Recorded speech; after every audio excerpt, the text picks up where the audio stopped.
Senhor esteja convosco. Ele está no meio de nós. Proclamação do Evangelho de Jesus Cristo segundo Mateus. Glória a vós, Senhor. Naquele tempo disse Jesus aos seus discípulos: nem todo aquele que me diz Senhor, Senhor, entrará no reino dos céus, mas o que põe em prática a vontade de meu Pai que está nos céus. Naquele dia, muitos vão me dizer: Senhor, Senhor, não foi em teu nome que profetizamos? Não foi em teu nome que expulsamos demônios? E não foi em teu nome que fizemos muitos milagres? Então eu lhes direi publicamente: jamais vos conheci. Afastai-vos de mim, vós que praticais o mal. Portanto, quem ouve estas minhas palavras e as põe em prática é como um homem prudente que construiu sua casa sobre a rocha. Caiu a chuva, vieram as enchentes, os ventos deram contra a casa, mas a casa não caiu, porque estava construída sobre a rocha. Por outro lado, quem ouve estas minhas palavras e não as põe em prática é como um homem sem juízo, que construiu sua casa sobre a areia. Caiu a chuva, vieram as enchentes, os ventos sopraram e deram contra a casa, e a casa caiu, e sua ruína foi completa. Quando Jesus acabou de dizer estas palavras, as multidões ficaram admiradas com o seu ensinamento. De fato, ele as ensinava como quem tem autoridade e não como os mestres da lei. Palavra da salvação. Glória a vós, Senhor. Caríssimos irmãos e irmãs, querido amigo Diácono Carlos, da paróquia de Santa Rita, quando fui pároco também lá Santana e Santa Rita, nós trabalhamos juntos e fizemos experiências muito interessantes, né? Sobretudo a respeito da vida. Então, obrigado pela sua presença junto com a boca. E a vocês também, pela presença assim, cada vez mais viva, diante daquilo que o Senhor nos está chamando. É muito interessante a gente perceber, por exemplo, a primeira leitura de hoje, como Deus ele é fiel.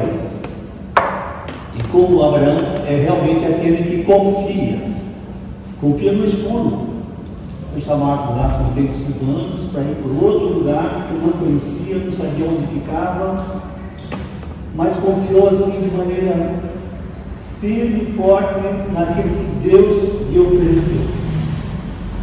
Ele era um senhorzinho já de idade, 85 anos, bem estabelecido na vida, e de repente o Abraão: olha, preciso de você lá. Como? Preciso de você lá. E ele foi. E Deus tinha prometido uma descendência numerosa, só que passou um ano e nada de filho, e ele não tinha, ficou assim um pouco preocupado. Mas como é que realmente vai acontecer?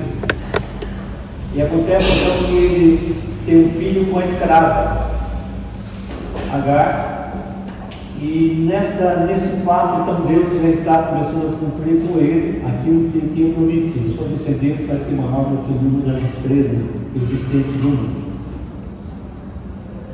O que este fato revela? Bom, um detalhe, né? Mas peraí, ele era casado com Sara e de repente ele tem filho com a escrava. Gente, lá no livro do Levítico, nós temos um fato chamado seguinte, né? Alguém casava e de repente morreu o marido.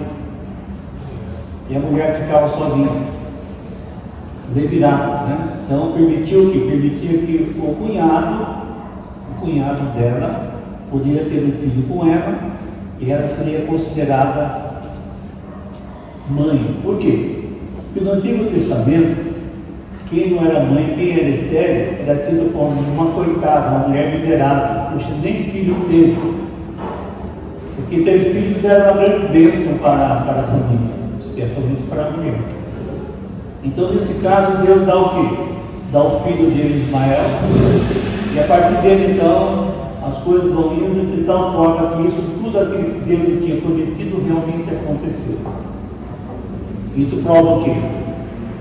Quando a gente tem uma fé profunda naquilo que Deus me manifesta, mesmo que às vezes eu sinta uma certa dificuldade de entender.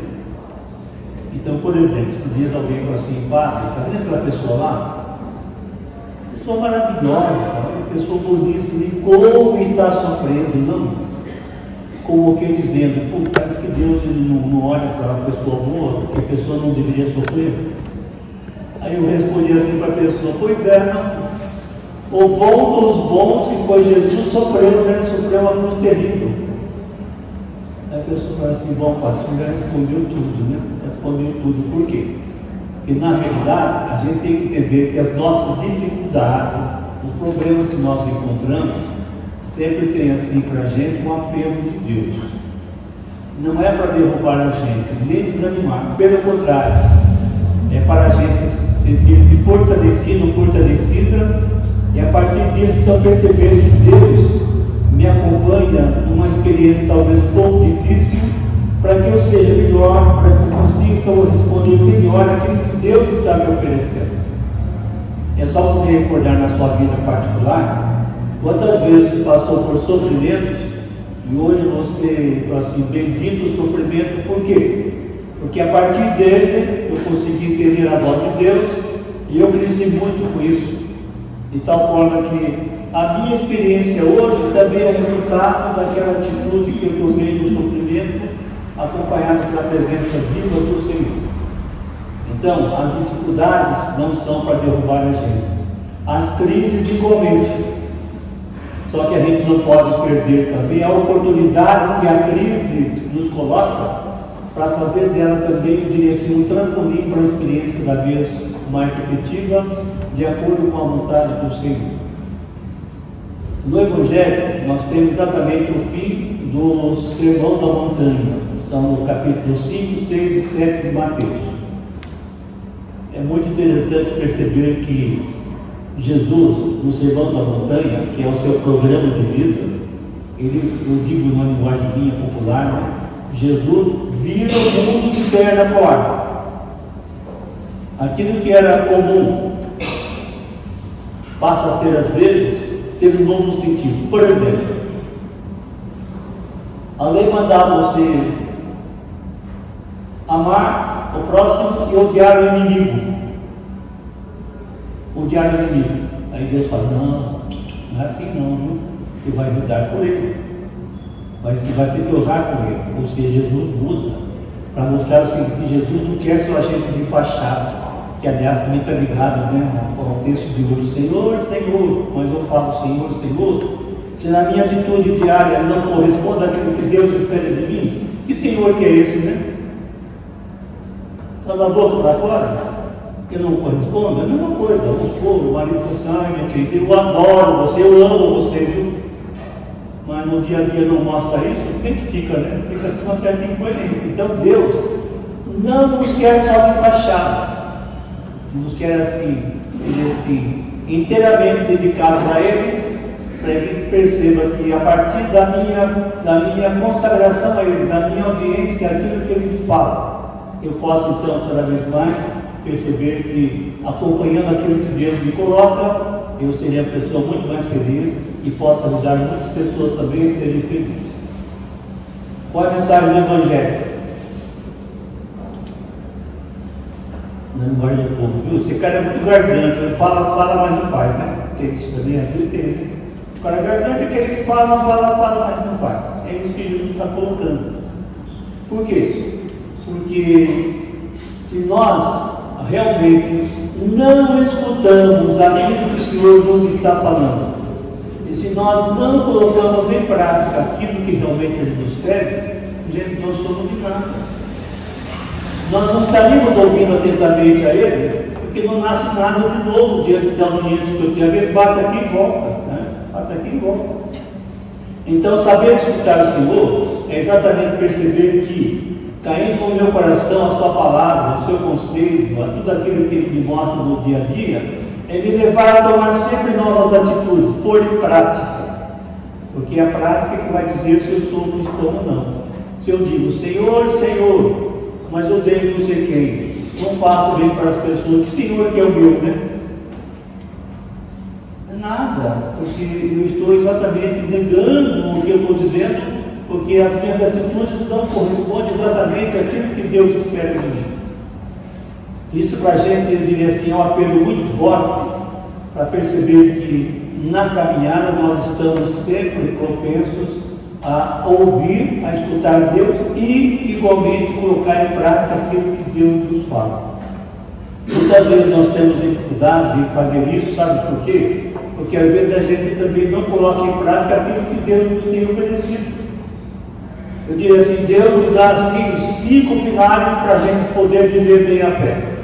A palavra, a oração, os sacramentos para nós adultos, especialmente, né, a Eucaristia e a penitência, a comunidade e a caridade.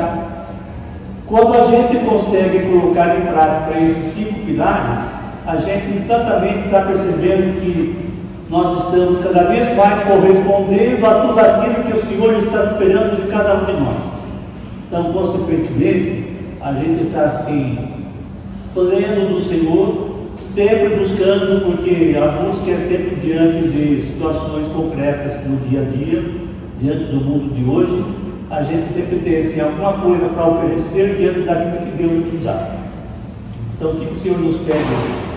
Nos pede exatamente a coerência. Nós estamos aqui na experiência mais maravilhosa que existe na comunidade, né, que é a Eucaristia, percebendo que o Senhor nos ama, nos perdoa, nos acolhe, para que também a gente possa, pela palavra, colocar no coração, transformado em atitudes, nós sejamos sempre correspondentes a tudo aquilo que o Senhor nos pede de cada um de nós. Louvado seja nosso Senhor Jesus Cristo.